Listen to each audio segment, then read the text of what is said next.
She learned it. Last time she was here, when I came up to speak, she didn't know it. So I said to the congregation, okay, you guys, you can sing it to me. And then she learned it from Jeff. So that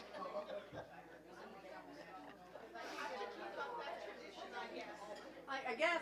Okay, I'm going to have to say sit down and let's get going. I tried the teacher trick of just standing here and thinking you might pay attention to me, but that didn't work. So. Oh, thank you so much, Laura. That was nice. Paul, we all set? Okay. Good morning. Good morning. Welcome to Unity at Port St. Lucie, everybody here and everybody out there in YouTube land. Let's all rise and sing our opening song, One Light.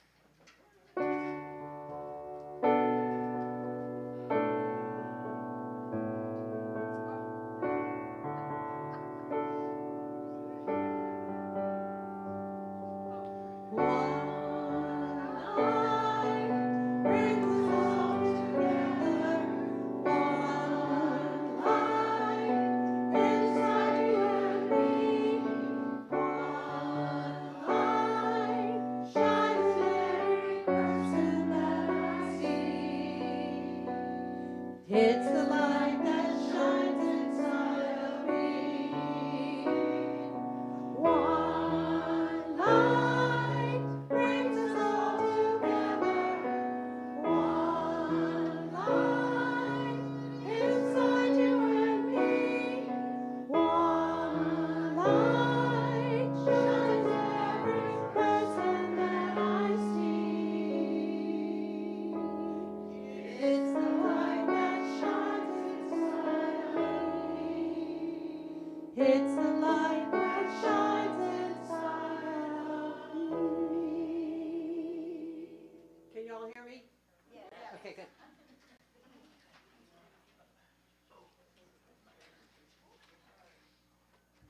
As we settle into our chairs for the service, let's relax, take a deep breath in. Exhale. Let's join our hearts and minds together for our prayer for inner peace. Creator of all that is, I open my heart and mind this morning to the presence of God that is within me and in everyone and everything, that one power and one presence. I let God's peace fill my being. In this presence, I am peaceful, poised, confident, and strong. I relax in God's loving care and release all my cares to knowing that God is upholding me and sustaining me in all that I do. God's presence calms me, quiets the storms around me, and leads me to a place of perfect peace. As I center myself in that peaceful presence this morning, I let go of every concern and relax in the safety of God's love and in the love of those around me. I find Unity of Port St. Lucie a sanctuary of love and peace, and I am open to receive all it has to soothe my mind and soul this day. And as a group, I want us to pray for all the people in the path of the hurricane, the devastation. I know in this congregation alone, we have 2 grandchildren and a sister in Asheville, and I'm sure some of you know other people. We see them surrounded in God's light and love. We see them getting God's wisdom, peace of mind, and comfort, and solace as they face the days ahead, trying to get back to something normal. Thank you. And for all of this, we say, thank you, thank you, thank you, God, and so it is, and so we let it be. Say our mission statement with me, please. To develop our spiritual connection with God through prayer, education, and service. And our vision, Unity of Port St. Lucie is an expanding community for personal healing and spiritual growth. And let's stand and join in singing our congregational song.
Miss Shanetta is our daily word reader.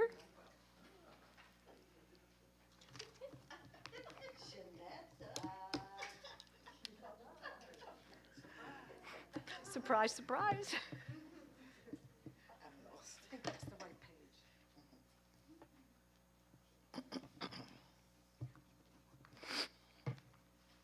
Good morning.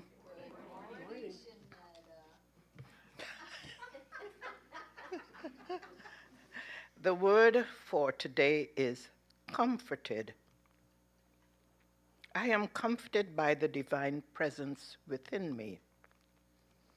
I am grateful for the people who have understood how to comfort me when I was feeling down. They listened when I needed to talk and blessed me with their kindness.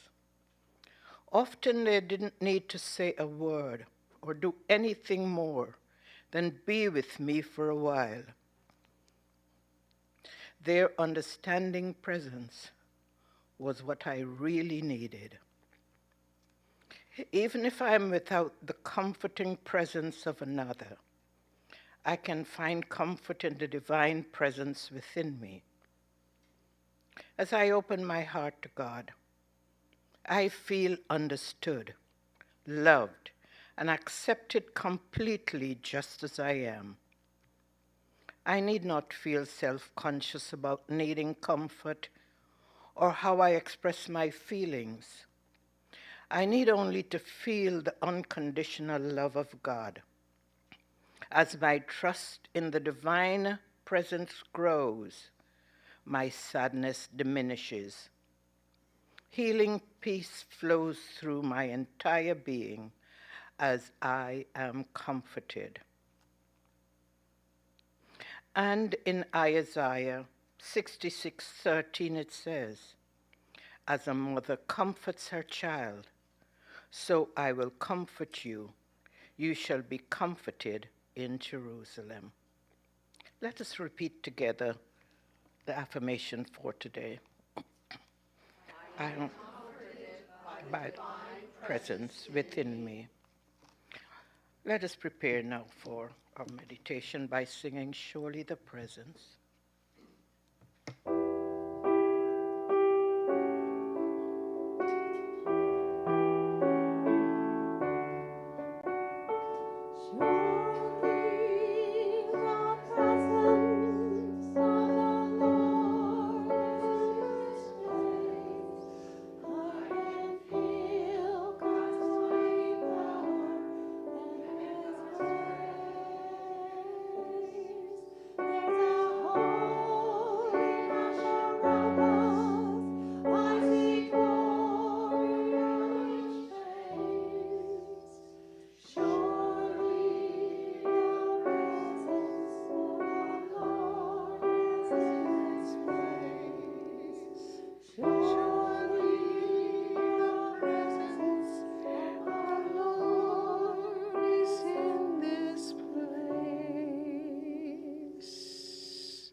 So we take a nice breath, friends, and we center ourselves in our heart space. We turn away from the outer world, turn away from all worries and concerns that we have, and we turn within. We let go of all of it.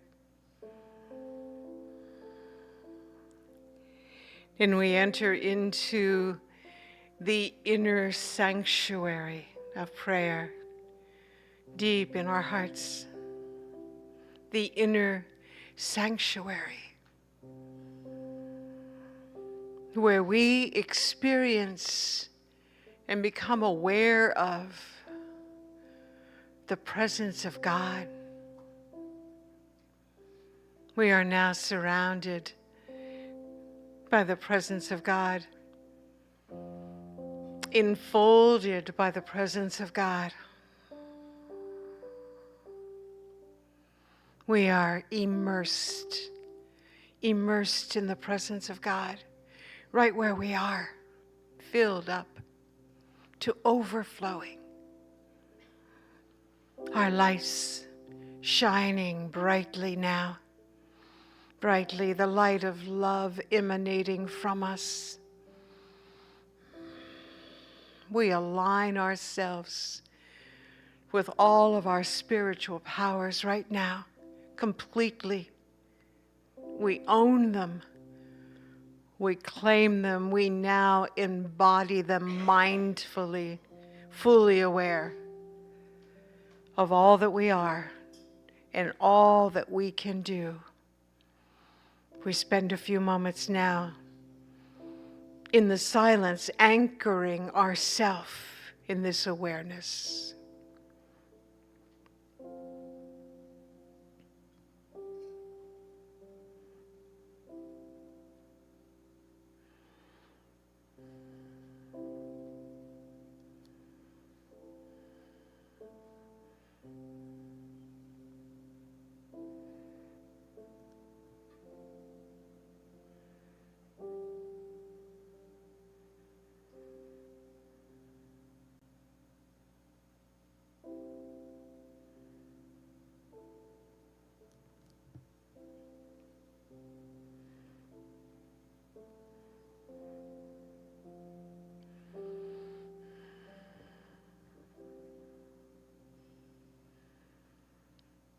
And now very, very slowly,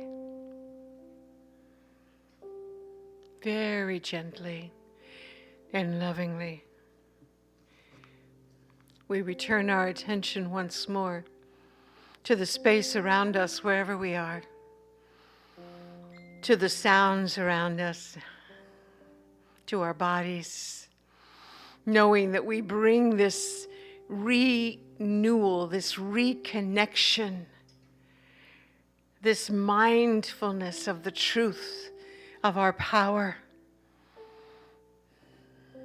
We bring it into the outer world now as we open up our eyes and sing together about the bond of love.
Good morning.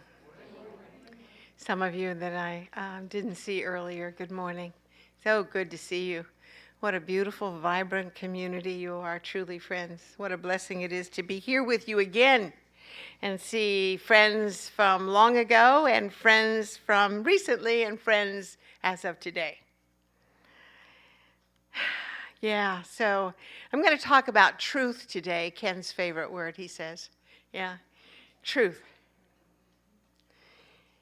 I can't help it because it has bubbled up for me big time in the past 10 days, a little longer than that, actually.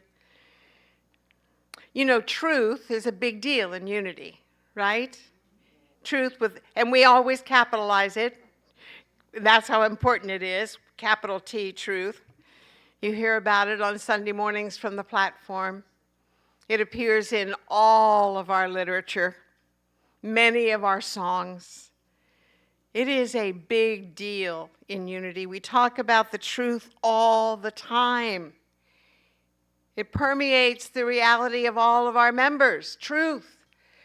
We call ourselves truth students, for heaven's sakes.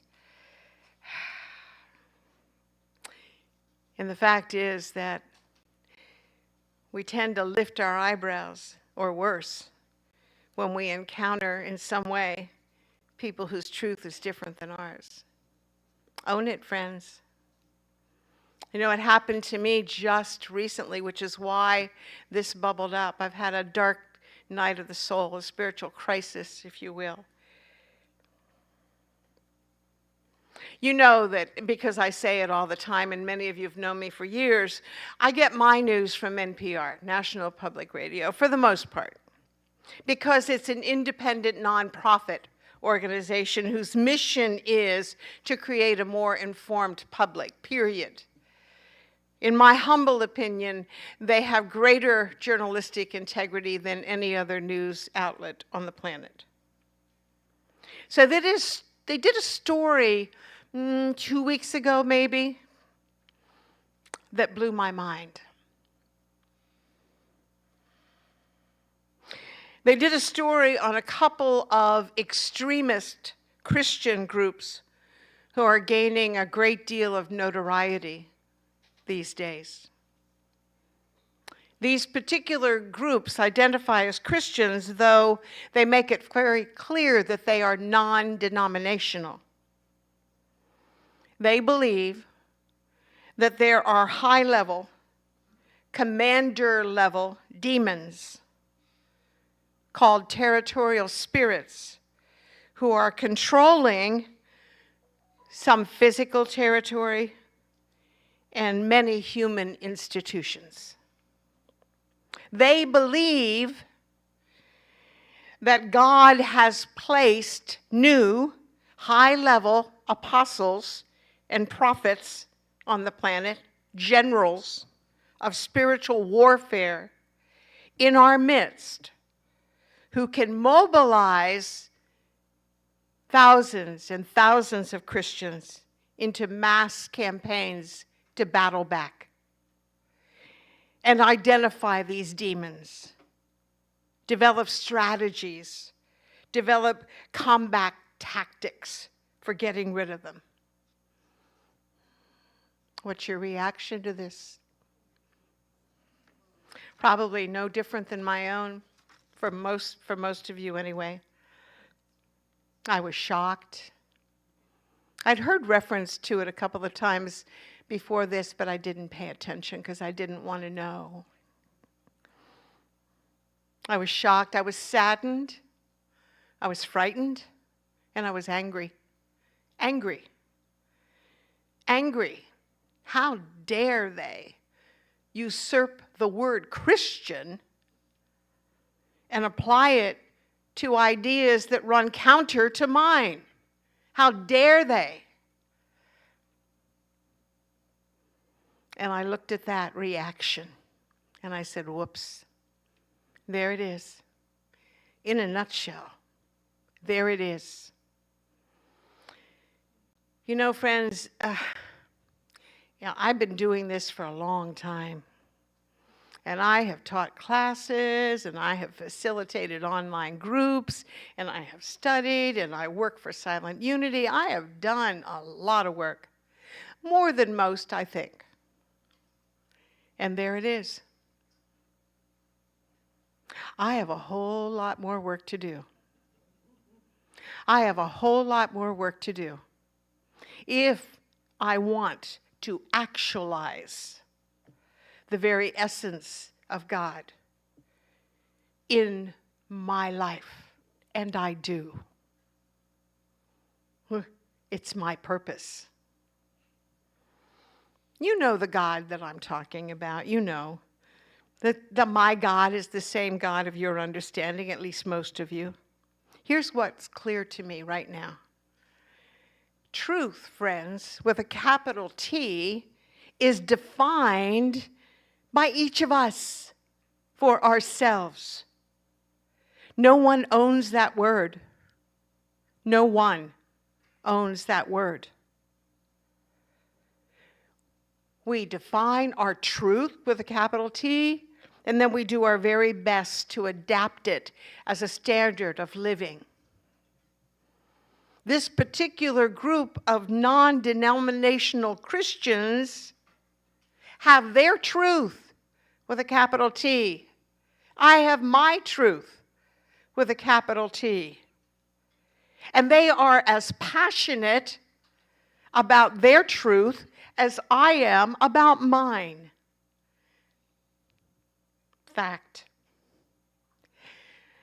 Up in Daytona Beach, I just did over a month-long series on world religions, something I did here 2 summers ago, if you remember. So you know I love research, so this time when I did it, I dug even more deeply into each of the religions that I examined. I spent countless hours studying Judaism, Islam, Hinduism, Buddhism, Christianity. And I fell in love with each one of them. I fell in love with each one of them. I found beautiful passages in every one of their sacred texts that resonated with my soul, fed my soul, each one of them, no exceptions. I found lots of beliefs that are identical to mine, to yours.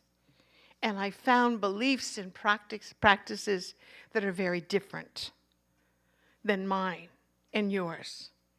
And yet, I fell in love with each of them.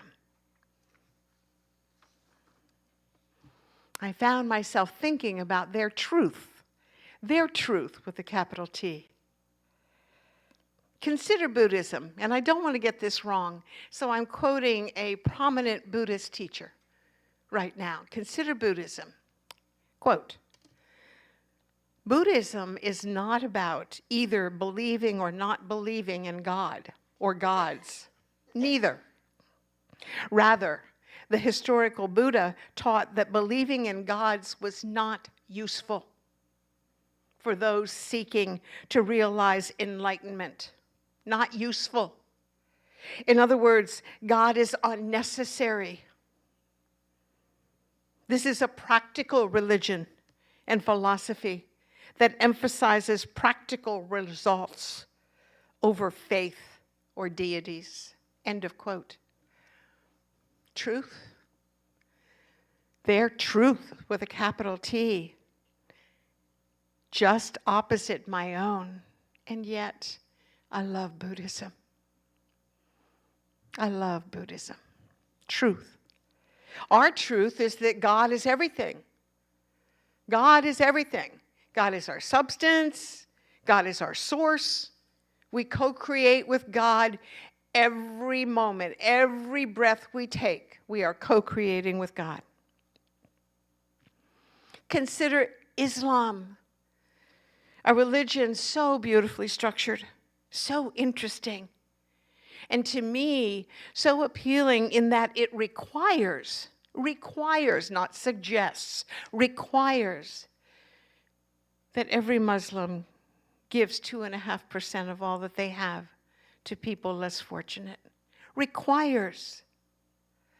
You can't get into heaven unless you do it. That's pretty serious. I respect that.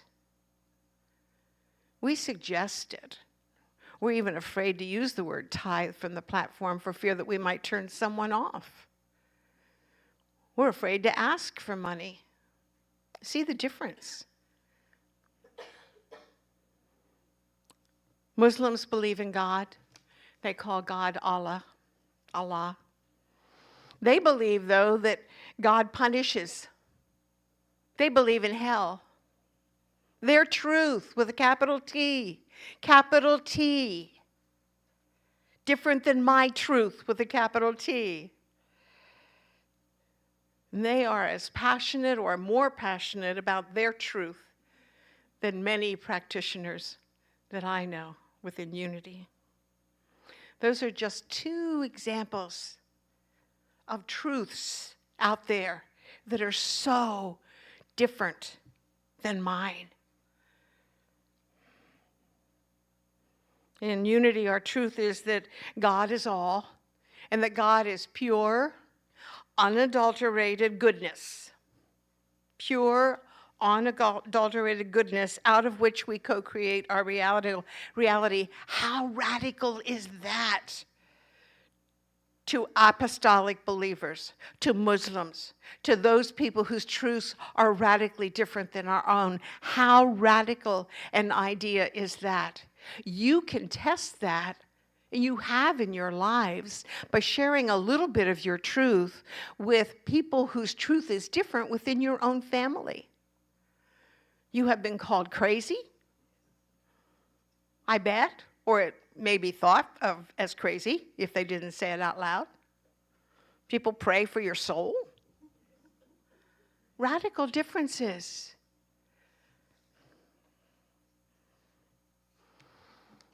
Truth with a capital T. In Unity, our definition of truth is that God is all. Never changing, everywhere present. God is constant, behind everything, in everything. God is perfection, complete, whole, pure, unadulterated energy. We call ourselves true students because we study that, we practice that, we come together and we talk about that, and we do our best to apply it in our daily lives. Most of you know Emily Cady, Lessons in Truth. I've taught that many times to some of you, no doubt. But the book you might not be familiar with that doesn't get as much press is How I Used Truth. Her second book, How I Used Truth. It's pretty radical. She doesn't hold back. I want to share just a little bit. Now take this in, friends. This is one of our master teachers in Unity. The absolute truth is that there is no real lack anywhere, but a waiting abundance of every kind of good that man can possibly desire or conceive of. Stop believing the lie. Stop speaking it. Speak the truth with a capital T. It is the spoken truth that makes manifest. In the domain of spirit, there is neither time nor space. What is to be and already is must be spoken into visibility. Practice thinking and realizing omnipresence. That is, practice realizing that all good that you desire is here, now, all present. It's not apart from you. And its coming to you does not require time. There is no time or space. There is not God and a body. There is not God and a circumstance. There is not God and any sort of trouble. There is only God. Through and through all things, in our body, in our seemingly empty purses and bank accounts, in all our circumstances, just waiting as invisible spirit substance for us to recognize and acknowledge it. God is all. How radical. How radical. Still, I know it's true. Do you hear me? That is my truth. Not an easy truth to live. You know, right? How many of you already know that? It takes a lot of practice. It might be your truth. It might be. And it might not be. We're here together, we're sharing Sunday lessons, we fellowship together, we party together, we take classes together, we pray together, and yet, I bet there are those among you who don't buy it 100%. And it's okay. It's okay. It's all good. We love and accept ourselves just where we are. And we love and accept everybody else just where they are. We welcome people whose truth is different. We say that. We say that. We do that, right? We welcome people whose truth is different. So we must be mindful when we have conversations and book studies, and certainly I must be mindful when I'm speaking from the platform when I start using that word truth all over the place. And I'm asking everyone to stop and be mindful about their use of the word truth, realizing that it's your truth. And it's a good idea to say that. And allowing space for somebody else's truth to be with you, mind, body, and spirit. One of the reasons that this started bubbling up for me, friends, was an amazing experience that I had. Unity of Daytona Beach welcomes their new minister next week, and in the meantime, I've been helping out, and they asked me to do their new membership orientation, and I did. And what they require is they require people to study the book called The 5 Principles by Ellen Davenport. Really study it. So we had 2 very long sessions, and we really dove deep. 18 new members up there. Yeah, it was a record for them.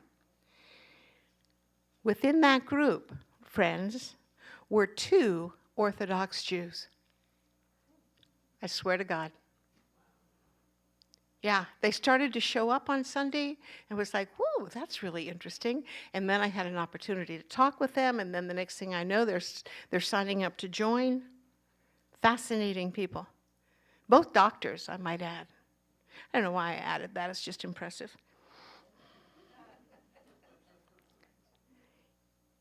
Military, for the military, I might add. They made it clear in those discussions that they have no intention of turning their back on their foundational beliefs, none whatsoever. They have no intention of stopping attendance at their weekly services in the synagogue. None.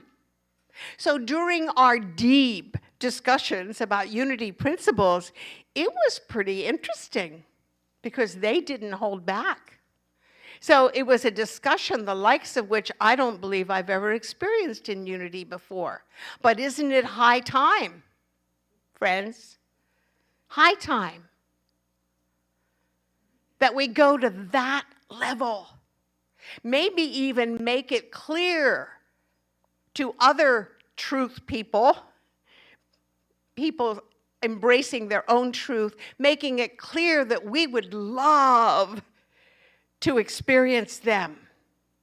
Maybe opening the place up for a weekly Dharma talk or some radical thing like that. Going that far.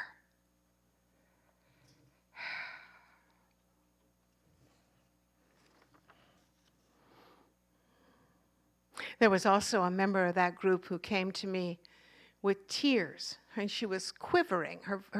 She was tearing, her voice was quivering. During the first meeting we had to discuss the principles, and she said, please, I have been a member of the Russian Orthodox Church my whole life. I love my pastor. I love my pastor. And I don't want to give it up. Do I have to give it up in order to join because I love it here? And I said emphatically, no. And the president of the board was standing beside me, so I knew I was okay. I was on solid ground. This was a community that said absolutely not. And she was relieved because she made it clear in our discussions that there are things about Russian Orthodoxy and her understanding of it that feed her soul. And there are things about unity and our teachings that feed her soul. Truths coming together. Coming together. I looked at that new member induction ceremony. Now, not all of them were there. Our 2 Jewish members are over, God bless them, in Israel right now with their children. You know, there's only one airline that will fly into Israel right now. Did you know that? Yeah, it's the Arab airline. Yeah. And it's hard. It's hard to get a seat. It's hard to get in. So they're there right now. We lift them in prayer and know that they're safe. So there were a lot of people not there that day, but even so, there were 10 people there that day, or 11. And I looked at that group and I said, you know what? This is the future of unity. A spiritual community.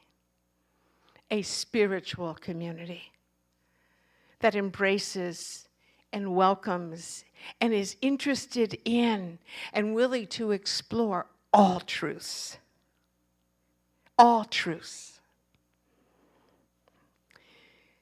We culminated the series on world religions by a huge event called World Cafe, and people brought in food from all over the world, and they came in costume, yada, yada.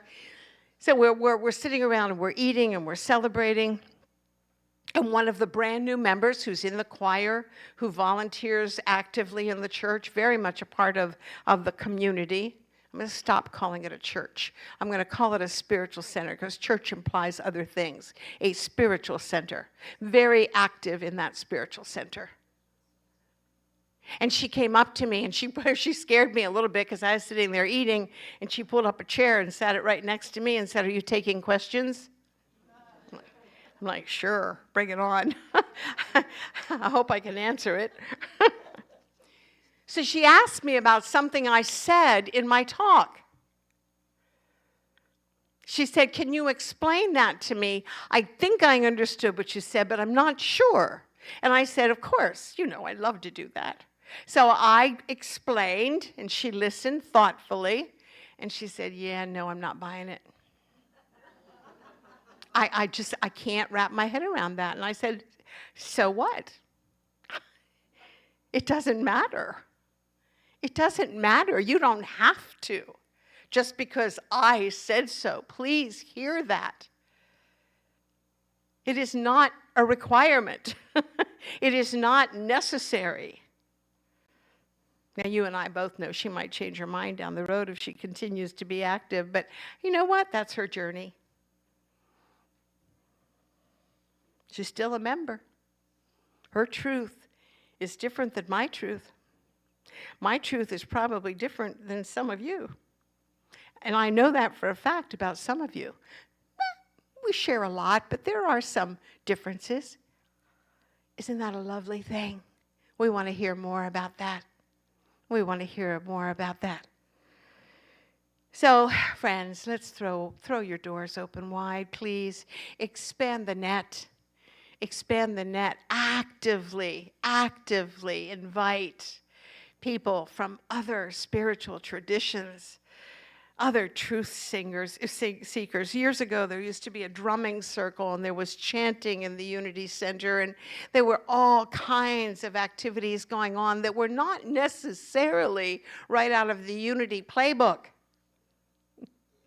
But didn't we love it? Where has it gone? Where has it gone, friends? We're not exclusive. We are not exclusive. We are inclusive. I salute the fact that Science of Mind practitioners, among others, are coming together and facilitating a monthly conversation. Thank God for that. Bold, courageous, brilliant idea. Let's see more of it. You know what we are? We're spiritual practitioners. Isn't that a cool thing? That came to me last week, and I'm like, you know what? I'm going to own that, and I'm going to use that, and I'm going to encourage others to use that, because that's where we are. I am so much more than someone who has a Christian orientation. I am a spiritual practitioner. And so are you. Most all of you, spiritual practitioners. We get together, we practice. That's what practitioners do. We practice. We encourage each other. We look for inspiration in every nook and cranny on earth, and we continue to find it in recently published books and books that are ancient. We find it everywhere, and we find it in every spiritual tradition. Every spiritual tradition has something in it that excites us, that lights our fire, that resonates with our heart, feeds our soul. Lest we get carried away on any given Sunday, or in our music, or in our prayers, or in our conversations about our passionate adherence to truth with a capital T. Let's just be aware that it's our truth. And in fact, my truth is probably different than your truth, even though we are all members of the same spiritual community. And as for those non-denominational Christians who are looking for people to lead them as spiritual warfare generals,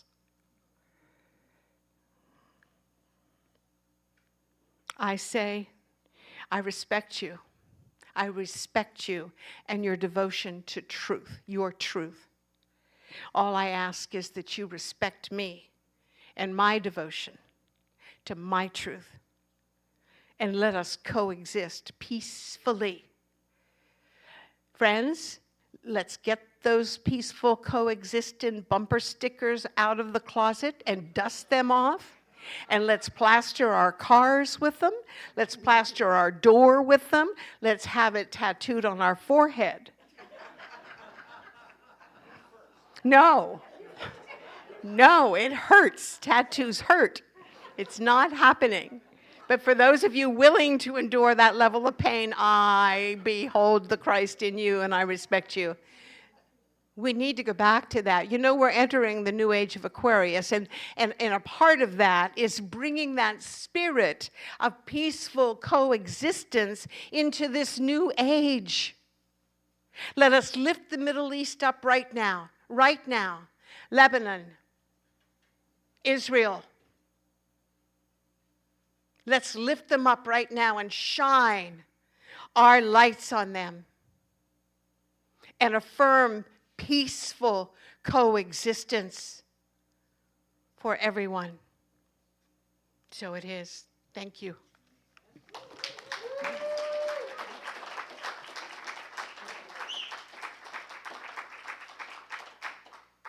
Good morning. This morning I'm singing a song from one of my favorite Christian artists, Lauren Daigle. And this song says, "You say." It's God's telling us that we are loved, we are treasured, and we are awesome. And a lot of times we talk ourselves out of those things, but this is what this song is about. He's letting us know that we are very special and we are loved.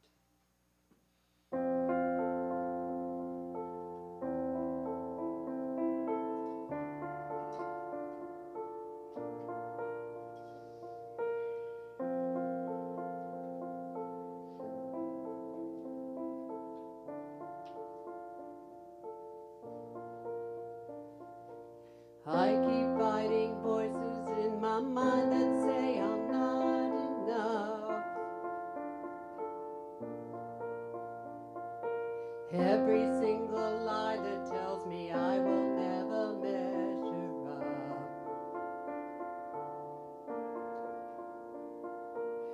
Am I more than just the sum of every high and every low? Remind me once again just who I am, 'cause I need to know. You say I am love, I can't feel a thing. You say I am strong when I think I am weak. You say I am held, I am falling short when I don't belong. Oh, you say I am yours, and I believe, oh, I believe what you say of me. I believe. Take the only thing that matters now is everything you think of me. In you I find my worth, in you I find my identity. You say I am love, I can't feel a thing. You say I am strong, and I think I am weak. You say I am held, I am falling short when I don't belong. Oh, you say I am yours, and I believe, yes, I believe what you say of me. I believe. Taking all I have and now I'm laying it at your feet.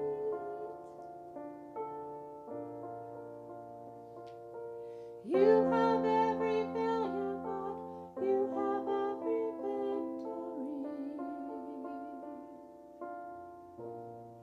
You say I am love, I can't feel a thing.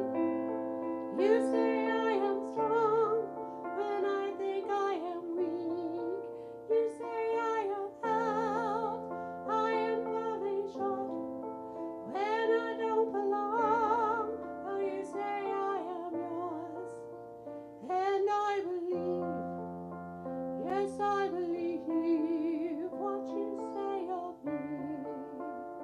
I believe, oh, I believe, yes, I believe what you say of me. I believe, oh, I believe.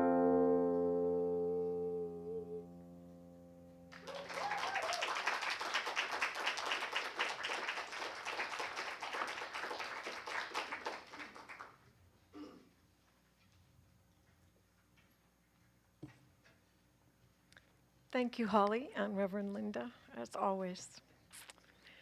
Now, if you would please take out your offerings, hold them in your hands as we say together, divine love through me blesses and multiplies all that I am, all that I give, and all that I receive. I give in love because I love to give.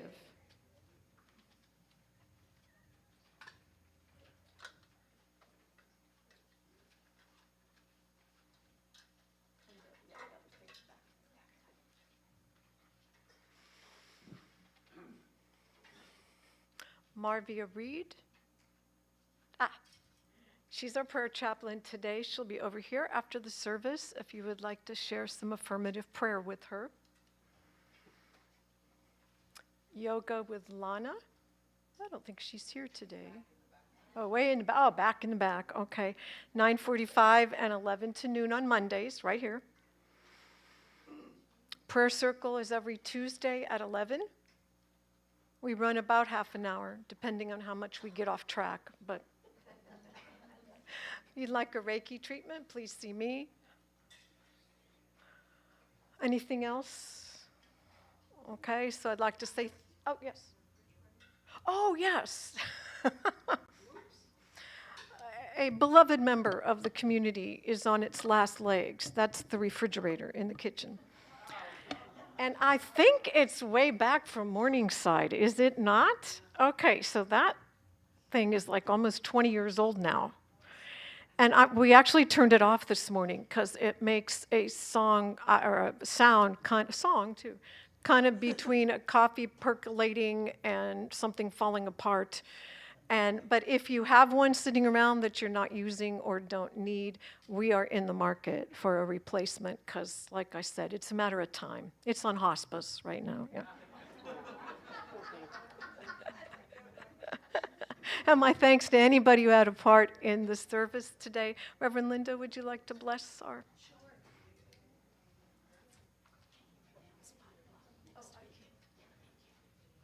So join me, friends, in the blessing by raising your hands, if you would, and shining your love light on all of these gifts, thanking every giver today for supporting this spiritual community.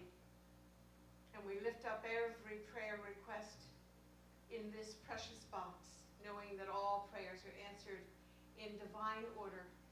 We hold them all in prayer here, and then we send them on to silent unity, and we bless them all the while. Thank you, God. Amen.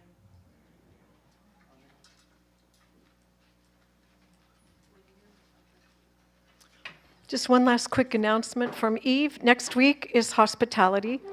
So if you would like to bring something and you haven't already signed up with her, please see her and she'll write it down and remind you, actually. Don't you call him or text him or something like on Friday, and so she won't let you forget either. So let's join together in the peace song.